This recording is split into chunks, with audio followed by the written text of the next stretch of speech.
I'd like to move to today's action item. We have called this special board meeting to consider the creation of an independent MTPD review panel. The panel will improve public engagement, transparency, and confidence in transit community policing. The board wanted to move as quickly as possible, hence not waiting until July 9th for our next regularly scheduled board day. I'll now turn the floor over to the General Manager and CEO, Paul Wiedefeld, to introduce the item. Mr. Wiedefeld. Okay. Good morning, Mr. Chairman and members of the board. Before the Chief and General Counsel make the presentation today, I want to first thank the board for convening a special meeting to consider our recommendations for a Metro Police review panel.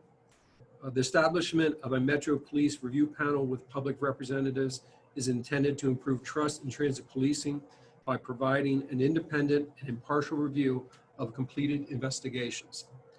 We believe that the residents working together with law enforcement representatives from jurisdictions will make meaningful policy and training recommendations to the Chief of Police here at MTPD. As we continue to identify opportunities to improve confidence in transit policing, we are fortunate to have a leader in Chief Pavlik who strives to find new ways to protect and serve our customers and employees while being responsive to community concerns. In this spirit, Chief Pavlik and his team have already gotten started on a number of fronts, including programs he will talk about to strengthen community relations, from new training to assessing department policies. He will also describe actions to strengthen outreach and transparency. Finally, I want to recognize the FOP, the Fraternal Order of Police Leadership, who's also working with us as we strive to be best practice reforms. With that, I'll turn it over to the Chief. Yeah, good morning, Chair Smelberg and members of the board. First and foremost, I do want to say thank you. Thank you to the executive management team here at Metro and the WMATA Board of Directors, not only for calling this special board meeting into session, but just the continuous support of the men and women of the Metro Transit Police Department. Just a little bit of background, you know, I've served with this organization for over 25 years now, and I know at times we may have not gotten things right, but we have a unique opportunity before us to become more transparent and to listen to the residents of communities which they rely on us to provide them vital bus and rail service. And that transportation has to be a secure one. So the men and women of the Metro Transit Police stand ready each and every day to serve the residents of all the communities in which we service. I want to talk a little bit about the diverse workforce that the MTPD is comprised of, which is reflective of the communities in which we serve. Over 47% of the workforce is African American, over 37% is white, nearly 10% is Hispanic, and almost 5% of our workforce is Asian. In 2019, the Metro Transit Police responded to over 70,000 calls for service. And right now in the media, there's a lot of talk of force and how much force officers use or don't use. And out of those 70,000 calls for service, the Metro Transit Police Department used force just a little bit over 2% of the time. And one thing that's unique about the transit police that most agencies don't do, we compel our officers to complete a separate use of force report anytime they use force. And we added another step last year where if we use force handcuffing for anyone under the age of 18, we document that through a use of force as well. If you stripped out all the handcuffing incidents alone in 2019, Metro Transit police officers used force less than 1% of the time in order to mitigate an incident scene. The transit environment we all know is a very unique one. Policing it is very unique as well. We travel through many diverse communities and governmental jurisdictions, and the challenges we face vary every day, much like the jurisdictions which we police in. As you look at this first slide, I want to say, right now we're averaging about an 8% vacancy rate. We currently have 338 officers on board, and recruitment is one of the things that we're going to move forward to in 2020. I'm going to go to the next slide, the organization chart. I just want to provide a general overview of the organization chart. Starting at the top there, the Office of Professional Responsibility Inspections. This is formerly known as Internal Affairs in previous police departments or other police departments. A couple of good things we've started here recently. Last year, we procured some special software. It's called IA Pro that a lot of police departments across the country are using. And this provides better tracking tools for officers' behavior, use of force reports, complaints, and things of that nature. We also have a job description that we're recruiting for to add civilians to this unit as well. To the right of that is the Director of Critical Infrastructure. This director is responsible for the critical infrastructure WMATA, our Special Police Guard Force, as well as our Contract Security Guard Force. And then coming down the chart, the Office Manager. This person is responsible for all the administrative functions within the police department. And then followed by the Assistant Chief. The Assistant Chief is Mike Gonzalo, retired from the Metropolitan Police Department after 28 years and serves as my kind of right-hand man. And then when you break it down, the Patrol Operations Bureau, we're broken down in 2 patrol districts. District 1 is located at Fort Totten, and District 2 is located near Franconia, Springfield. If you took the rail map and kind of cut it in half from east to west, that basically comprises our District 1 and our District 2. And this bureau is responsible for the day-to-day patrol operations of the police department. Next is Administrative Services Bureau. This bureau is responsible for our training division and our police communications, followed by our Homeland Security and Investigations Bureau. This is our detective branch, our digital video evidence unit, our anti-terrorism team, things of that nature. Followed by a new bureau, which I'll highlight later. Shortly after the hearing in the District of Columbia, we took a look at ourselves and knew there was an opportunity to improve things. So it took a little time because we had to move some PCNs around and be in compliance with the CBA, but we created a new bureau. It's called the Internal Oversight and Youth Services Bureau, which I'll talk about a little bit later. And then finally, the Director of Office of Emergency Management. Much like the jurisdictional laws are different in Maryland, DC, and Virginia, so is the training. Metro Transit police officers endure nearly 1,500 hours of training before they're certified as a Metro Transit police officer. And this training varies from jurisdiction to jurisdiction. I just highlighted some of the big chunks there that make that training up. But we go everything from ethics and integrity to a trip to the Holocaust Museum, culture diversity, victims' rights. One thing we're very proud of, about 2 years ago, we started Blue Courage training. Blue Courage training is where you take the warrior mindset and change the police officer's mindset to a guardian mindset. This is one of the things that came out of the 21st Century Policing Study that was comprised a couple of years ago. And that's one of the many trainings that we've picked up as a recommendation to that. One thing that's very unique about us is the compact. The compact states we must meet or exceed the training requirements for the jurisdictions in which we police in. So traditionally, our training standards are higher, or at least meets the minimum what is going on in Maryland, DC, and Virginia. And then finally, after that officer graduates the academy, they spend 10 weeks in a field training program.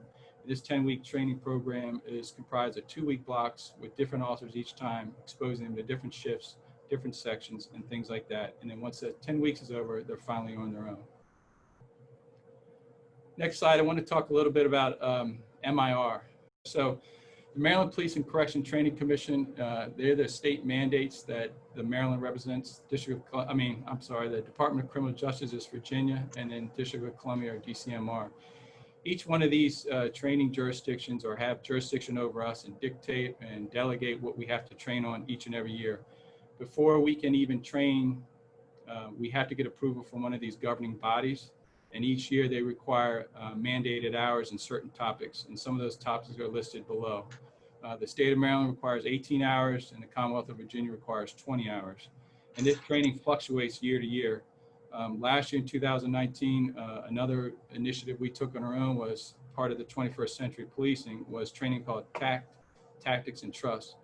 And this is unique training that focuses on interpersonal communication skills, decision-making, and how to act with constant integrity and sanctity of human life. This is something we started last year and continue to do this year. 2020's training, we had to cut a little short due to COVID, but one of the things on the topic was de-escalation training. But unfortunately, we couldn't do that this year. So we covered anti-discrimination, crime scene management, some internal classes to WMATA, roadway worker protection, and things of that. If you notice the picture there, over half the MTPD workforce, as well as the executive management team at Metro, has attended the one-day course at the Museum of African American History. We partner with MPD on this, with the mayor signing a resolution that herself and the general manager signed, and this training was well received by the entire department. We hope to pick that back up as COVID restrictions are lifted. Just want to highlight a little bit about community engagement. We know we are the nation's school bus and transportation provider for the schools in the District of Columbia, so we spend a lot of focus and energy on that. The school visits and assemblies, the anti-violence campaigns, We created our own youth advisory council, which we've hosted 10 of those meetings at our headquarters and at Jackson Graham. And, one of those which was attended by Councilmember White, which was well received, and we really appreciate his time and attention. Part of this internal oversight and Youth Services Bureau will be community engagement. The MTPD participates in a lot of community meetings, civic association type meetings, bid meetings. We're all over the place in Maryland, DC, Virginia. But one of the challenges I found as the chief was nobody really owned it. So now this bureau will own that, will manage that, will ensure that we're going to the right meetings, providing that critical information that the communities expect to hear from us, as well as a continued partnership with COG. We belong to several of the emergency support functions and attend monthly meetings with COG, which keeps us engaged with what's going on in the region. Some actions that are currently underway. Part of that Youth Services Bureau, we had to do a union pick and get days off associated, and then we had to broadcast and announce the Youth Services Unit. This is a new unit that will stand up next month with a primary focus of youth engagement. And how can we improve that, encourage youth engagement, get more involved with the schools, and act independently of the police department. They're part of us, but they're going to be more laid back approach to youth engagement. And that'll all come under the internal oversight. The other thing we did last year was we hired a technical writer to help us with our policies, as we knew that they needed updating. And then we realized it was a very heavy lift. So we put an RFP together and we launched it last summer. And I'm pleased to report that we got the notice to proceed just a little bit ago. And we have our kickoff meeting actually this Thursday. So we're looking very forward to that. We know we need to continue to work with HR and our recruitment efforts. Last year we hired 19 police officers, and we need to increase that number. We envision recruitment is going to be more of a challenge as we go forward in law enforcement, and we're prepared to manage that. We did make 2 updates to general orders, the murder of Mr. Floyd in Minneapolis. I just want to kind of highlight those very quickly. One was a general order that we had in our ethical standards, where if an officer observes another officer using unreasonable force, they had the duty to intervene and a duty to report. And then the other general order was the use of force general order. We made it very clear about prohibiting to put a neck as a restraint movement on a person. And finally, the next steps, before I turn it over to Ms. Lee, the implementation of the investigation review panel, one of the primary things and the purpose of today's special board meeting.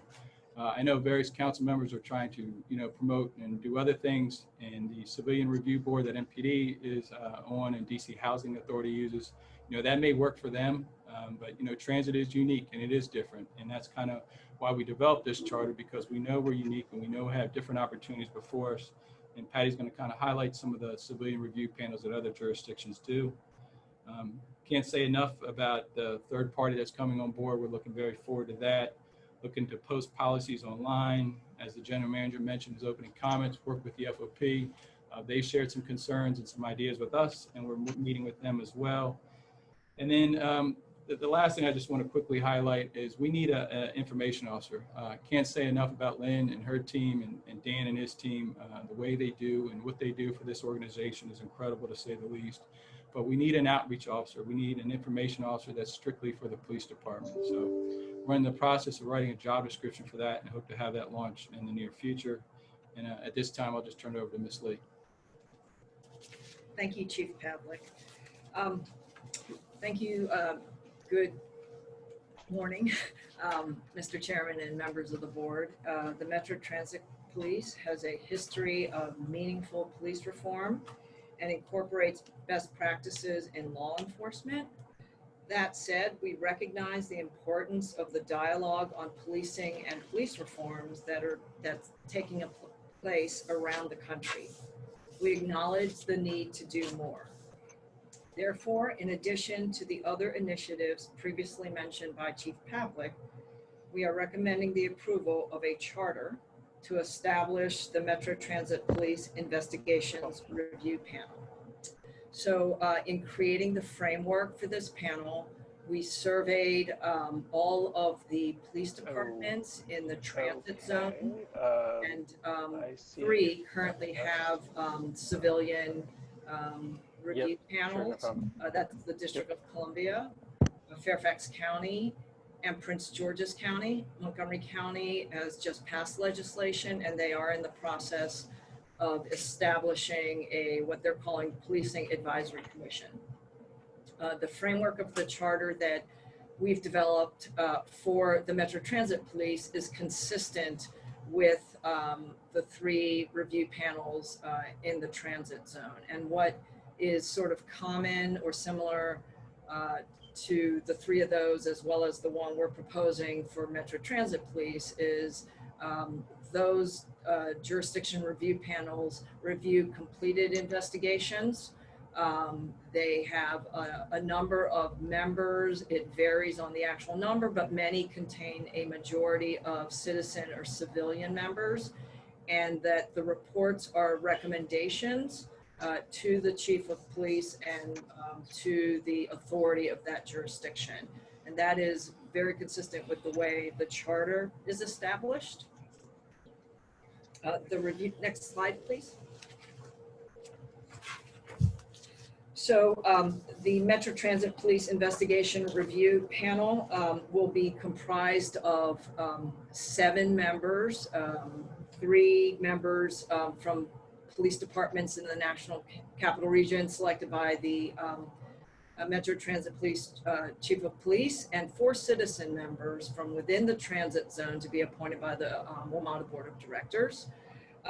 The purpose of the review panel and their responsibility is to conduct independent and impartial review of a prior quarter's completed investigations, and to make recommendations to Chief Pavlik and his team on proposed changes to training and policy. And all of this, of course, is in a continuing effort to try to foster the public trust between the Metro Transit Police and the communities it serves. So I will yield the floor back to Chief Pavlik. Thank you, Ms. Lee. So Chairman Smelberg and board members, the recommendation is for staff to approve the charter establishing the MTPD Investigations and Review Panel. And at this point, I'll take any questions you may have, sir. Okay, thank you, Chief, and thank you, Ms. Lee. I want to acknowledge your work in helping the board get to this point and all the effort that went into this the last couple of weeks. And before I turn it over, I also want to thank the board for being attentive and all the time they have spent providing comment, to get us to this point. So I'll open it up. Secretary Slater, I know you have the prior time commitment and wanted to open up the floor to questions and comments. So I'll turn it over to you first. Great. Thank you, Chair Smedberg. First, I want to take a moment and thank Chief Pavlik as well as Ms. Lee for the presentation, as well as all the hard work that went into this. You know, one of the things that I've learned over my 20 plus years in government service is that we're at our best when everyone is at the table and sharing their perspectives, when we are collaborating and when we're transparent and when people have a safe place to have that dialogue. So I think the staff recommendation supports that approach, and I'm happy to support the staff recommendation. Thank you, Secretary Slater. Ms. Gideby? I also want to just echo my appreciation for Chief Pavlik's visionary leadership and just the proactive approach from the trainings that have happened to date, always looking for new ways to ensure that the officers are being able to ensure that residents and riders are able to use the system in a safe way. I also want to just thank the leadership under the chairman and also all of the board members for their support of being able to really implement something like this. This is a big step forward, and especially during this time, I recognize that we are still trying to figure this out. And so one of the things that I'm asking is, as we navigate this new space, that the riders and the public will be willing to go with us on this journey, still holding us accountable, but understanding that we may not always get it right, but we're doing our best along the way. And we look forward to hearing from you how we can continue to improve Metro to ensure that it works for everyone. So I just want to thank the full leadership, also General Manager Wiedefeld, for your continued leadership in ensuring that Metro and WMATA works for all of us. Thank you. Thank you, Ms. Skidby. Mr. Goldman? Thank you, Mr. Chairman. Yes, I think we're going to take a very significant step today in approving shortly this charter for a police review panel. But I wanted to explore with the chief, I guess, another area of concern that I have, and I think the other board members have, and that's the composition of the workforce. I think I heard in your presentation that you indicated that 47% of the officers were African-American, 10% were Hispanic. If you could just confirm whether I heard the numbers correctly and that those do represent the uniformed police officer workforce. And then if you could give us the comparable number on the breakdown of male-female officers. And then finally, what steps you and the force are doing to recruit and hire minority, African-American, Hispanic, and female officers. Chief, thank you. Yes, so you did hear those numbers correctly, sir. 47% African-American, 37% white, almost 10% Hispanic, and almost 5% Asian. I do not have the breakdown of male, female in front of me, but off the top of my head, I want to say it was about 80% male, 20% female. We did hire a third party last year to kind of help us navigate the recruitment efforts. Traditionally, when the economy is going strong, law enforcement jobs aren't highly sought after. In light of COVID and now the unrest and First Amendment activities going on across the nation, we know we're going to continue to be challenged with that. So we are working with a third-party vendor, and we will work with Mr. Quo and the HR department on how can we do that? How can we get our name out there? And that's part of that outreach effort and that community engagement, those new bureaus and those new positions that we're advertising. Because we know we can't do it by ourselves. We need the support of this board, we need the support of the executive management, and we need a strategy to get in place. And that's something we're going to work on over the next few months. Thank you, Chief. Those are very impressive numbers, and commend you for it, and look forward to continuing the effort and efforts in recruiting and hiring both minority as well as female police officers. Thank you. Thank you, Mr. Goldman. Mr. Horner? I have no questions, comments, except to compliment the management team and the chair for their leadership. Thank you. Thank you, Mr. Horner. Mr. Letourneau? Yeah, I would just echo what others have said. Metro Transit Police operates in a very, very challenging environment. I think I believe it's the only agency in the country that has full powers in 3 different jurisdictions, which is very complicated. And so I think it's appropriate that we be a leader in what we're doing here in Washington region with our police department. And so far, what I've seen from Chief Pavlik and during my relatively short time on the board is very impressive. And I think this is a good step that should give our jurisdictional partners confidence in the police force and can be a model. So I will be supportive. Thank you. And I'd like to thank you, Mr. Chairman, as well as Vice Chair Gideby and others for their leadership. Thank you, Mr. Letourneau. Director Meridian? Thank you, Mr. Chairman. I will echo the comments that have already been shared, especially my colleague Stephanie in saying that this is a big step forward for the organization and really for the region. And so I commend the general manager and the chief and the leadership team for moving this forward. And I echo the commendations of you, Mr. Chairman, and the rest of the board for taking such a swift action on this. Thank you. Mr. McMillan? No further comments. Just want to thank Chief Pavlik for his leadership again. Thank you. Mr. Graham, I know you've joined us. For those who joined us in the meeting, Secretary Slater did have a prior commitment and had to step off. So Mr. Graham will be filling in for him. Mr. Graham, do you have any comments or questions? No comments, just echo the comments of my colleagues. All right. Thank you, Mr. Graham. And I too want to reiterate, a lot of what has been said, but particularly call out the chief and the general counsel for helping us to get to this point. Note in the chief's presentation many new initiatives, particularly the initiative focusing on youth, the softer touch, And again, like I said earlier, I really hope that this effort, as Stephanie said, is a start, but yet I think it'll really help improve public engagement, transparency, and confidence in transit community policing. As Matt said, you know, our police force works and manages in a, you know, the very sort of challenging and difficult, you know, situation, having to you know, cover 3 states. So I hope this is an important first step, and you know, and more to come.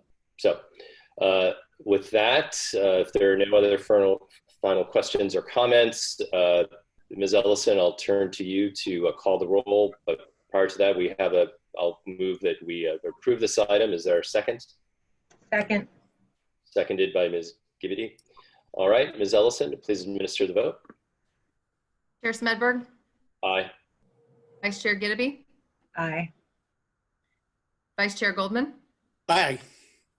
Director Horner, Aye. Aye. Director Letourneau, Aye. Alternate Director Meridian, Aye. Alternate Director Graham, Aye. Director McMillan. Aye. Motion passes. Thank you, Ms. Ellison. So the panel is approved. The board looks forward to moving quickly to get this body set up, and we'll work with the general manager and the chief to do that. If there's no other business to come before the board, we stand adjourned. Thank you very much for joining us today. Thank you, Mr. Chairman. Thank you.